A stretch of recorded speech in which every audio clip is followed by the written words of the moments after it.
Hello, this is Andre Bali, and I'm delighted to welcome you to the Foreign Relatives channel.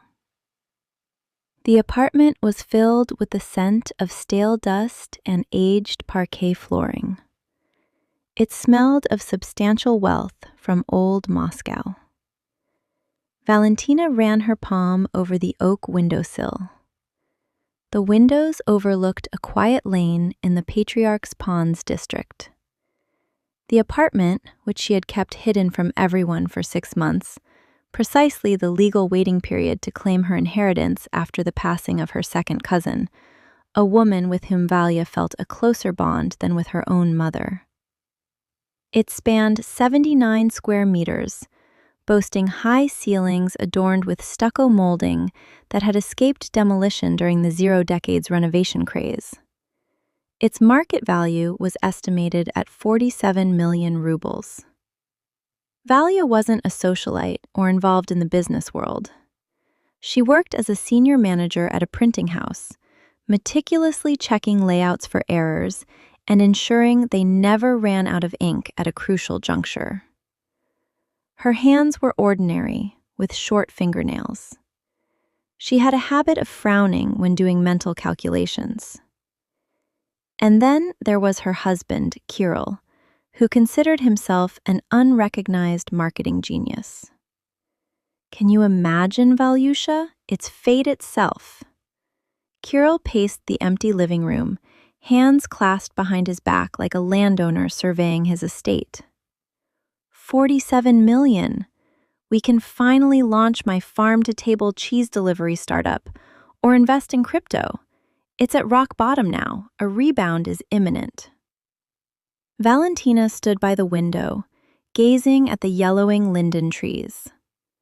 Kirill, this apartment belonged to my aunt. I have no intention of selling it. We'll rent it out. It's passive income, a pension, if you will. Kirill stopped. His face, usually soft and slightly puffy with the beginnings of a double chin, tensed. Rent it out for peanuts? Valia, you think like a civil servant. Money needs to work. Money needs to be whole, Valentina retorted. And let's close this topic. I received the documents yesterday. The keys are with me. Period. She saw the spark of greed in her husband's eyes extinguish, replaced by a cold, calculating glint. Kirill said nothing. He merely nodded, kissed her cheek with dry lips, and announced he needed to call his mother. Nina Semyonovna, his mother, was a loud, theatrical woman perpetually craving attention. Her calls typically began with complaints about her blood pressure and concluded with requests for a few thousand rubles for medication, which invariably turned into funds for new curtains or a cookware set. Fine, make your call, Valia tossed back, closing the heavy front door of their new apartment. She was unaware that a mechanism had already been set in motion. The call came the following morning, a Monday, at precisely 10:15. Valentina was in a planning meeting, discussing the procurement of a new batch of glossy paper. When her phone vibrated on the table, Kirill's name flashed on the screen. She declined the call. A second later, he dialed again and again. Valia excused herself and stepped into the hallway. What's wrong? I'm at work, Kirill's voice squeaked. He was wheezing, as if he'd just run a marathon. Valia, disaster. Mom. They took Mom. Took her where? To the hospital? Blood pressure? No. What doctors? She's been kidnapped. Valia. People in masks. Valentina froze. The hallway at the printing house smelled of ink and cooling coffee. A courier with a box hurried past. The world remained unchanged, yet the conversation on the phone sounded like a cheap thriller. Kirill, are you delirious? Who would want Nina Semyonovna? The most valuable thing she owns is her collection of porcelain elephants. You don't understand, he shrieked, his voice distorting the speaker. They were watching us. They know about the apartment. They want money. They're demanding a ransom. 15 million. Or they said they'd send her ear by mail. Valentina leaned back against the cool wall. 15 million. Yes, 2 days. Valia, we have no choice. They know about the inheritance. Someone leaked the information. Maybe the notary. Maybe they saw it in the registry. It doesn't matter. We need to sell the apartment urgently. I have a realtor. He'll arrange a quick sale. Yes, we'll lose about 30% of the value, but it's for my mother's life. Valia remained silent, gears turning in her head. Valia, do you hear me? Kirill wailed. I'm coming to you now. Write a power of attorney. Stop. Her voice became as firm as a metal ruler. No power of attorney, no realtors. I'm going to the police. No, her husband yelled. No police. They said if we see cops, we'll kill the old woman. They're watching us. Valia, I beg you, this is my mother. I'm on my knees. We'll sell the apartment, give them 15, the rest will be mine, meaning ours. We'll buy something simpler, but Mom will be alive. Valentina hung up the phone. Her heart beat steadily, too steadily for panic. She returned to her office, gathered her belongings, and informed her boss she was taking a personal day for family reasons. Stepping outside, she inhaled the crisp autumn air. 15 million and, crucially, an ear. Who in their right mind, in the 21st century, would threaten to sever the ears of a pensioner for 15 million? Knowing full well an apartment cannot be sold within 24 hours without registration in the registry. Unless, of course, someone knew the apartment could be mortgaged, or had already found their notary for an expedited transaction. Valentina got into her Kia and drove not home, nor to the police. She drove to Nina Semyonovna's place. The door to her mother-in-law's apartment in Bibirevo was unlocked. The lock hadn't been forced, it was simply open. Inside, chaos reigned, as if a herd of bison had danced through. Chairs were overturned, clothes spilled from closets. But something felt off. Valia stepped over a pile of garments. The television stood in its place, the laptop on the desk. Nina Semyonovna's gold earrings lay conspicuously on the vanity table. The robbers' kidnappers hadn't taken anything of value. They had simply created a mess. Valia proceeded to the kitchen. A half-empty cup of tea sat on the table. Beside it, a saucer held a dried-out piece of cake. She also noticed a receipt on the floor near the trash bin. A small, crumpled receipt from the Podrushka store. She picked it up and examined it. The date was yesterday evening, 7:45 p.m. Purchases: a sheet mask with snail mucin, 3 of them. SPF 50 sunscreen. A travel-size bottle set. Valentina snorted. A kidnapped woman buying sunscreen and travel bottles the evening before. The phone in her pocket buzzed again. Kirill, Valia, where are you? Send it to me, she said dryly. A minute later, a file dropped into her messenger. The video showed Nina Semyonovna sitting on a chair in a dimly lit basement, a sack over her head. Gloved hands removed the sack. Her mother-in-law looked dreadful. Her hair was disheveled, mascara smudged beneath her eyes, though she never wore makeup at home. Kiryusha, my son! She wailed into the camera, dramatically wringing her hands. Give them everything. They're terrible people. Valentina paused the video and zoomed in. In the background, in a corner of the basement, a pipe wrapped in shiny thermal insulation was visible, along with a piece of beige tile with a fish pattern. She recognized the tile. It was the bathroom at Kirill's friend Tolik's dacha. They had gone there for shashlik in May. The terrifying basement turned out to be a shared bathroom in a dacha community near Chekhov. Anger, hot and sticky, rose in her throat, but Valentina swallowed it. If she caused a scene now, they would wriggle out of it, claiming it was a joke, a test of feelings, or Kirill would start whining that he was forced into it. No, such actions are not forgiven. They are punished.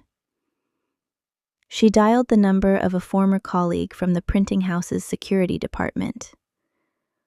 Edward, hello, it's Valya. Is your offer for a private investigator still open? I need to find someone. No, not my husband, my mother-in-law. Yes, urgently. I'll pay double the rate for speed. For 2 days, Valentina played the role of a frightened lamb. She walked around with red eyes, drank valerian drops, emptying them into the sink, and listened to Kirill frantically pacing the apartment. He acted poorly, overacting, sometimes clutching his chest, sometimes yelling at unseen enemies, then sitting beside her and whispering conspiratorially. Valenka, I found someone. He gives cash against a loan on the apartment. The interest rates are insane, but we can't be picky now. We can finalize it in 2 hours. I'm scared, Kirill, Valya whispered, fiddling with the edge of the tablecloth with trembling hands. What if they trick us? They won't. They're reliable people, acquaintances of Tolik, the same one with the dacha in Chekhov. Kirill froze for a second, then nodded. Yes, he has connections. On the evening of the second day, Edward sent his report. The subject was not found in Chekhov. Apparently, they only filmed the video there and then moved to more comfortable accommodations. A suburban spa hotel, Beryozovaya Roshcha, luxury room 405. Registered under the maiden name Kovalchuk, Mina. She lives alone, but a man visits her, bringing groceries and bags from TSUM. The report included photos. Nina Semyonovna, in a white robe, sits on the veranda sipping something from a glass with an umbrella. In another photograph, she is in the pool, wearing a swim cap, a blissful smile on her face. The kidnapped woman was enjoying life. Valentina looked at the photos just as Kirill, who was supposedly negotiating with the kidnappers on another phone in the bathroom, did. The plan formed instantly, as rigid as a blow from a concrete slab. She went to the kitchen. Kirill. He rushed out, phone to his ear. Did they call? I found the money, Kirill. He dropped his phone, but caught it just before it hit the floor. What? How? You said... I called an old acquaintance. You don't know him. He's a moneylender, a serious man. I mortgaged the apartment. Kirill's eyes widened. A wild, animalistic joy flooded them, which he immediately tried to mask with a sorrowful expression. Valya, you're a hero. The money is in my bag, 15 million in cash in the trunk. Kirill licked his lips. His gaze darted to the door, as if he could already see the bag. It was evident how his mind was frantically recalculating the plan on the fly. Excellent, he exhaled, and suddenly grabbed his phone, pretending to read a message. Valya, listen carefully, they just sent a text. The terms have changed. Changed? Valya raised an eyebrow, inwardly marveling at his amateur acting. Yes, they're writing that they're watching me. I'm under surveillance. If I show up at the drop point, they'll kill Mom. You have to go. To armed bandits at night? She pretended to recoil in horror, though inside she froze with disgust. So, this was the loving husband, calmly sending his wife with millions to a deserted lot without batting an eye. Valyusha, understand, we have no choice. Kirill dramatically wrung his hands, hiding sheer cowardice and greed behind his feigned panic. They wrote, "Meeting place. Abandoned reinforced concrete plant on the outskirts, in the industrial zone. They said a woman is coming. I implore you, for Mom's sake. I'll coordinate you from here by phone." Valentina sighed heavily, concealing her cold gaze. "Fine, I'll go." She knew he wouldn't stay home. As soon as she left, he would follow. He simply couldn't miss the opportunity and would want to personally retrieve the bag with millions in an empty hangar, donning a mask. His accomplice, that very Talik, was supposed to be there, most likely. But now, with such an easy prize falling right into his lap, Kirill clearly decided to oversee everything himself. Evening descended upon the city like a heavy lead blanket. Valentina drove towards the outskirts. In the sports bag lying on the passenger seat were stacks of cut newspaper paper, topped with real bills from a joke shop she had bought at a gift store. On top, for authenticity, lay a single, genuine 5,000 ruble note. She stopped at the gates of the former reinforced concrete products plant. The place was eerie. Skeletons of rebar, broken bricks, wind whistling through empty window sockets. No security. The perfect setting for a criminal drama. Valia got out of the car. The bag weighed down her shoulder. She knew she was being watched. She had contacted Major of Police beforehand, whose contacts were also provided by Edouard. It turned out the Major had a strong dislike for scammers, and the charges of false denunciation and extortion had not been repealed, especially when the victim reported themselves. The arrest team had been on site for an hour. They were waiting in a Gazelle van around the corner, and 2 plainclothes officers were inside the plant. Valia entered the dimly lit hangar. The headlights of her car, left by the entrance, illuminated concrete pillars. "Hey!" she shouted into the void. "I brought the money." Silence, save for the rustling of gravel. A figure emerged from behind a concrete column. Black jacket, hood up. Face hidden by a black balaclava. Something resembling a pistol in hand. The figure was achingly familiar. The gait, the slight inward turn of his left foot. The figure altered his voice, trying to speak lower and rougher. "Throw the bag and get out of here." "Where is Nina Semyonovna?" Valentina asked, gripping the bag's handle tighter. "She'll be back when we check the money. Throw it." Valentina took a step back. She didn't throw the bag. She looked directly into the slits of the mask. "You know, I kept wondering why such haste," she said loudly, letting the echo reverberate through the hangar. The masked man flinched. "Shut up and throw it." "You demanded the money immediately. You didn't even let me engage in dialogue. That's not how kidnappings usually work. You negotiate." "I'll kill you now." The bandit's voice cracked into a familiar falsetto. Valentina calmly placed the bag on the concrete floor, but didn't move away. She straightened up, adjusted her jacket collar, and smiled a cold, angry smile. "Kirill," she said in her usual voice, "I have only one question for you." The man in the mask froze. He was clearly disoriented. He hadn't expected to be recognized, or he thought the balaclava made him invisible. "What question, Kirill?" he barked, but less confidently now. Valentina took a step towards him. "Did you really think I was such an idiot?" With these words, she infused her voice with all the contempt that had accumulated over these 2 days. "You," Kirill whispered from behind the mask. He lowered the hand holding the pistol. At that moment, the hangar filled with the bright light of powerful spotlights. "Police! Everyone down! Drop your weapons! From all sides, men in black camouflage, carrying shields, emerged from the darkness. Kirill yelped like a yelping dog and tried to run, but slipped on the gravel. A heavy SWAT boot slammed him onto the dirty concrete. Hands behind your back! Valentina stood motionless as the officers apprehended her husband. The balaclava was ripped off.